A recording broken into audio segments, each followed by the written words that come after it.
Un cordial saludo para todas y todos los participantes en este primer Congreso Internacional de Antropología, Sociología y Trabajo Social, que nos ha convocado, que nos ha invitado a repensar lo común en un mundo de transformaciones y resistencias en las que vivimos actualmente en la globalización. Quiero agradecer de manera especial la invitación que me han formulado los organizadores de este congreso, y la cual respondo con una ponencia titulada El hecho comunitario, diferencias, indiferencias y disputas en la globalidad. Bueno, para desarrollar esta ponencia, el hecho comunitario, las diferencias, las indiferencias, las disputas en la globalidad, he organizado, digamos, una exposición en cinco partes, una de carácter epistemológico, una de carácter político-cultural, el hecho comunitario, la diversidad cultural y finalmente unas reflexiones, valga la redundancia, finales sobre los desafíos que este tipo de análisis suscita y que podría ser interesante tener en cuenta. Los temas, o digamos estos ejes epistemológicos, el encuadre político-cultural, el hecho comunitario, los temas de diversidad y globalidad, los voy a desarrollar a partir de un problema general, que es la formación de comunidades dentro de comunidades establecidas. Lo que quiero señalar con ello es que nos estamos enfrentando a un problema muy importante. Por un lado, a definiciones que son muy tradicionales de comunidad, que cuando hablamos de comunidad solamente hablamos o de barrios o de pueblos indígenas, o hablamos de ese conjunto de población que tienen una unidad de lengua, de religión, de costumbres y de tradiciones, cuando esas comunidades están eclosionando, evolucionando de una manera conflictiva y se están produciendo permanentemente cambios y transformaciones y dinámicas comunitarias que o volteamos la cara o no queremos identificar o entender, o que queremos trabajar con unas nociones distintas. Bueno, todos estos son unos problemas que hay que afrontar, pero hay uno que sí es indispensable tener en cuenta: cómo se forman las comunidades, cómo se desarrollan, qué tipo de procesos se desenvuelven. ¿Es válido llamarlas comunidades o son simplemente grupos? ¿Evolucionan? ¿Vale la pena trabajar una iniciativa que el día de mañana desaparece?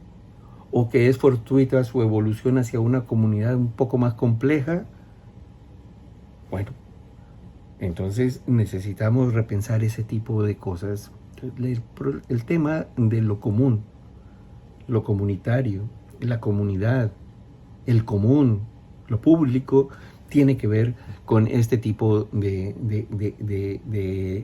elementos, y por supuesto con ese fenómeno que quiero reflexionar. Nos estamos enfrentando a la formación de comunidades dentro de comunidades establecidas. Muy bien. Bueno, voy a desarrollar entonces el primer punto. El primer punto lo voy a dividir, digamos, en dos partes. Una en relación con la interdisciplinariedad y los problemas de la interdisciplinariedad en referencia con lo común, y en segundo lugar, en relación con lo que significa la formación de los procesos de investigación que tienen unos ejes epistemológicos específicos en la antropología, en la sociología y en el trabajo social, que si bien son distintos, generan convergencias. Pero hay una diferencia en particular. Por ejemplo, me voy a detener, para no extenderme y solo a manera de ejemplo, en la antropología y el trabajo social. La antropología se desarrolla sobre un principio fundamental de carácter epistemológico, que es el reconocimiento del otro. El reconocimiento es la base de la base ético-metodológica de la antropología, fundada en que se necesita reconocer al otro. El otro no es un reconocimiento visceral, es un reconocimiento, vuelvo a decir, ético-metodológico, porque es entender sus prácticas tal cual son. Es decir, aunque yo discrepe de lo que hace una comunidad de cooperación, de solidaridad, que se imbrica de manera muy compleja para desarrollar procesos cognitivos y procesos de intervención, ¿no? El reconocimiento puede desarrollar procesos de intervención, pero no apunta a ello. La antropología le interesa es reconocer al otro y ya. Pero si cae en manos ese reconocimiento, en manos de un trabajador social, él necesita generar mecanismos y acciones de intervención, procesos de cooperación. Podemos decir, hay un concepto que se está trabajando en otros ámbitos de opitulación, o pitulares, es decir, de integración de formas complejas de ayuda, cuidados, etc. Bien, entonces aquí lo que tenemos es la posibilidad de que dialoguen esas dos prácticas del reconocimiento, de la ayuda y de la cooperación, que son importantes para tratar de dar una comprensión de los fenómenos. De hecho, entonces lo que nos estamos encontrando es que los refuerzos identitarios de cada una de las disciplinas se abren. No sabemos si esos encuentros vayan a generar unas terceras disciplinas, es decir, esas síntesis de múltiples determinaciones que se mueven en relación con los procesos, con los encuentros y con los intercambios, que son absolutamente comprendidas dentro de la teoría de los sistemas.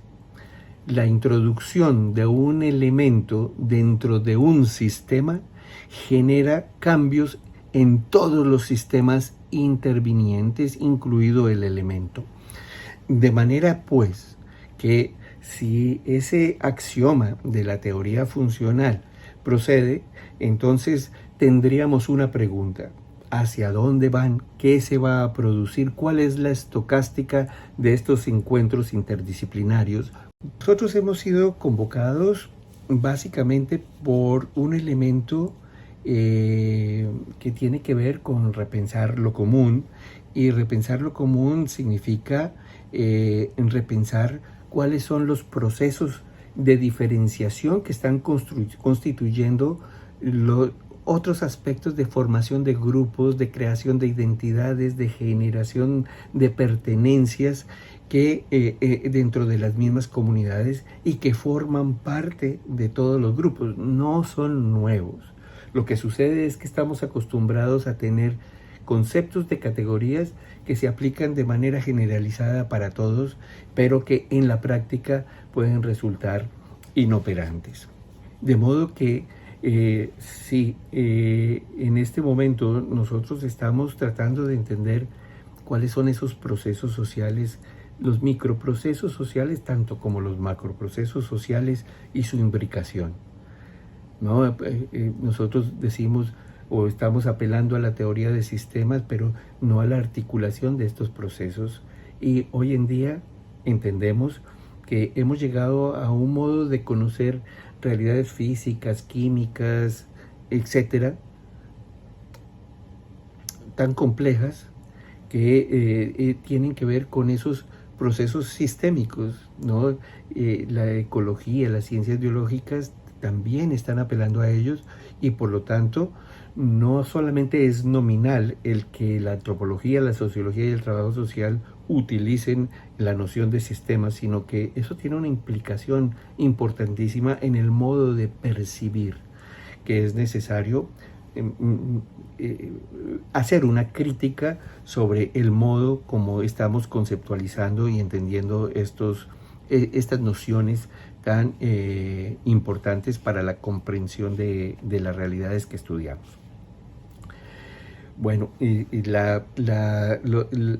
encuadre político-cultural de las diferencias entonces también apela a cuáles son, digamos, los elementos estructurales que deben tenerse en cuenta en un determinado momento para entender esa formación de comunidades dentro de las comunidades establecidas, qué tipo de transformaciones se están enunciando, cuáles son las formas de organización y de resistencia.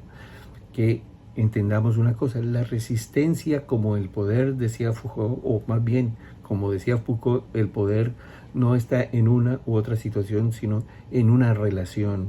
Por lo tanto, cuando hablamos de resistencias, no podemos hablar de que unos resisten y los otros no, o resisten a unos y a otros. No, hay un proceso de poder y de construcción de poder en donde necesitamos entender cuáles son las fuerzas de resistencia que son capaces de interactuar para generar esas posibilidades de transformación que siempre se están poniendo. No es que se convoque a la revolución al modo que se convocaba en años precedentes, sino simplemente a entender que en la vida cotidiana, en las relaciones cotidianas, en las relaciones institucionales, estos modos de interacción constituyen los modos como se desarrollan estos procesos comunitarios. De manera que allí lo que estamos tratando de entender son estos aspectos que permiten entender la emergencia de estas nuevas situaciones políticas y sus disputas. Norbert Lechner decía que la política es la conversión de los anhelos sociales, es decir, de las subjetividades que se generan para la formación de comunidades, la formación de grupos que pueden desenvolver y desplegar y desenvolver una identidad, en convertirlas en relaciones sociales. Es decir, todo anhelo social convertido en relación social es un acto que ha hecho una política eficaz. Bien, el tema de las indiferencias me parece que es fundamental entenderlo, y para ello quisiera tomar como referencia una reflexión que Giorgio Agamben plantea en el libro La comunidad que viene, en el primer ensayito, en el primer capítulo, en la primera reflexión filosófica que tiene ese libro, que se denomina El cual sea. En ese libro él hace una percepción, hace un análisis muy importante para hacer una crítica de lo que significa el respeto del otro con indiferencia. Hemos llegado a una situación ya tratada por muchos, en la que el respeto a otro se ha convertido en no me importa, haga lo que sea, ya todo el mundo puede hacer lo que quiera. Y creo que aquí se puntualiza algo muy importante. El tema de la indiferencia es un tema que en las ciencias sociales nos obliga a pensar hasta qué punto ejercemos nosotros discriminaciones y no diferenciaciones. Y por discriminaciones uso el concepto en términos sociológicos. Estamos incorporando en el acervo cultural que todo investigador tiene más categorías discriminatorias que posibilidades analíticas diferenciadoras. De modo que el ser tal que, sea cual sea, implica el reconocimiento antropológico del que habíamos hablado antes, de todo ser. Entonces, cuando nosotros estamos hablando de este tipo de diferencia o de indiferencia, que no es de discriminación, estamos incluyendo, por ejemplo, el tema de la convivencia con los animales, el respeto de los animales y de lo que ello implica, no solamente de las diferenciaciones en el ámbito de lo humano, sino de todo el entorno. Es más ecosistémico, es mucho más amplio, de modo que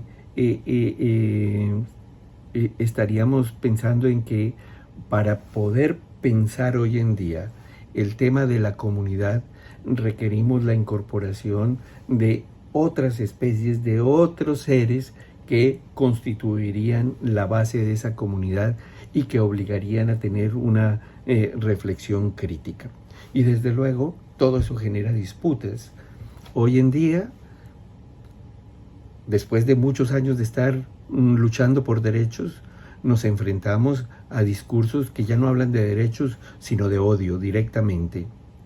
Y estamos viendo cómo aquellos que son o trabajan para lo público, para lo común, para el bienestar de una sociedad, que son los políticos, están generando una zozobra comunitaria que lo poco que o mucho que se haya logrado comienzan a destruirlo. Y ahora quisiera tratar el hecho comunitario. El hecho comunitario es un constructo que tiene por objeto entender cómo de forma simultánea se van generando procesos sociológicos, antropológicos, culturales, de opitulación, etcétera, que construyen comunidad. Un grupo de personas en un determinado espacio genera acuerdos para el uso de recursos y poder distribuir las ayudas para poder desarrollarse comunitariamente, colectivamente. De modo que incorporamos dentro del hecho comunitario la simultaneidad de 5 aspectos importantes que constituyen las personas, que constituyen los lugares, los espacios, que constituyen la posibilidad de acuerdos o normas, normas que tienen que ver con los recursos que se ponen a disposición o los que hay que conseguir y cómo se desarrollan las formas de cooperación. El hecho comunitario entonces constituye una perspectiva constructivista. Cuando hay la convergencia de estos elementos, el espacio, las personas, el acuerdo, etcétera, cualesquiera ellos sean y en cualquier circunstancia social que se den, podríamos nosotros inferir que hay una existencia de un hecho comunitario. Por ejemplo, en una comunidad indígena se quiere, una serie de chicos quieren formar un grupo de música de bachata, que no forma parte de la tradición musical de la comunidad. Bien, entonces lo que tenemos es la formación de un grupo, y la formación de un grupo requerirá la formación de unos aliados, de conseguir unos espacios, de desarrollar el producto, etcétera. Y a lo mejor puede que esa iniciativa de esos chicos pueda convertirse en un elemento cultural de la comunidad y el día de mañana podamos decir que la comunidad cultural y los ancestros étnicos de determinado grupo generaron ese producto cultural. ¿O no? De manera que lo que estamos viendo es que en cualquier comunidad establecida se forman grupos que pueden desarrollar identidades y que pueden tener proyección comunitaria, que pueden tener conflictos dependiendo del tipo de organización o del tipo de conflictividad que puedan llegar a suscitar, pero que aparecen. Entonces, lo que tenemos es que hay unas posibilidades y vamos viendo cómo el desarrollo, la evolución de los procesos de organización, de los hechos comunitarios, van evolucionando y podemos hacer seguimiento o no, o bien podemos hacer retrospectivas analíticas de tipo histórico o genealógico. En el año 2007 fue publicado un libro que se titulado Ejes políticos de la diversidad cultural, en el que se establecieron 3 grandes categorías para abordar la diversidad en un ejercicio que se estaba pensando desde Colombia, con el análisis de 10, 15 años después de la Constitución que reconoció la diversidad étnica y cultural en ese país. Ese libro, Ejes Políticos de la Diversidad Cultural, planteaba tres grandes conceptos. Uno, los fenómenos político-culturales emergentes. El segundo, la gobernabilidad cultural. Y el tercero, la globalidad. En relación con los fenómenos político-culturales emergentes, mencionaba el hecho de que la generación de la diversidad cultural había generado eso que podían llamarse muchas diversidades. Entonces le pusieron el nombre, en lugar de diversidad cultural, diversidades. Pero muy rápidamente, en el desarrollo de la Constitución Política de Colombia, 1991 al 95, encontramos que había diversidad étnica, diversidad cultural, diversidad lingüística, diversidad sexual. Luego se incorporó la diversidad funcional y N de diversidades que todas tenían razón de ser. Y por supuesto, eso significaba un avance en el términos del reconocimiento de las especificidades de los grupos de población que reivindicaban unos derechos, con los cuales estamos de acuerdo y que hoy en día siguen reivindicando y siguen ampliándose. Incluso, por ejemplo, la diversidad que existe dentro del feminismo es extraordinaria, de modo que los procesos de diferenciación al interior de grupos y de comunidades siguen siendo una parte de la naturaleza de la complejidad de las sociedades. Y por lo tanto, las nociones que van abarcando y queriendo definir algunos campos como el étnico, el cultural, el lingüístico, el sexual y algunos otros, pues se ven agotados, ¿no?, por la complejidad. En ese sentido, entonces, la noción de diversidad requiere una comprensión, hacer un ejercicio mayor. Por eso, el concepto de fenómenos político-culturales emergentes permitía la descripción de fenómenos que pueden evolucionar y desarrollarse de una manera particular. Y por lo tanto, la gobernanza de esos fenómenos político-culturales podría ser diferente. La gobernanza cultural significaba la posibilidad de los reconocimientos de las problemáticas que tenían esos hechos comunitarios singulares, específicos, inabordados hasta antes de la Constitución, pero que estaban emergiendo con identidad, con presión social, etcétera, y posicionándose en la sociedad para decir que formaban parte de la sociedad y habían construido esa sociedad, independientemente de las resistencias. De modo que entonces esa gobernabilidad cultural adquiría estas características. Esa gobernabilidad cultural resultó muy interesante con la noción paz territorial en el proceso de paz que se desarrolló en Colombia recientemente. Bueno, ya lleva unos años, pero recientemente. La paz territorial tenía una filosofía importante que tenía que ver con esa diversidad. Decía que la paz territorial se hace en los territorios, en las localidades donde se produjeron los conflictos, y los conflictos se desarrollaron de manera diferenciada en todos y cada uno de ellos en Colombia, por lo que debería ser consciente la sociedad, el gobierno, el Estado, de atender de manera diferenciada los efectos de la violencia y de la guerra en Colombia. Y a eso se le llamaba paz territorial. Ese concepto y esa noción de diversidad implícito en esa noción de paz territorial tenía que ver con esos fenómenos político-culturales emergentes, porque lo que quería decir esto es que esos fenómenos de atención específica en lo local, en lo territorial, pues constituía un elemento de diferenciación y de diversidad significativos que podía ser perfectamente comprendido por el sistema, por el Estado y por la sociedad, y que le daría formas de participación a estos grupos de comunidad.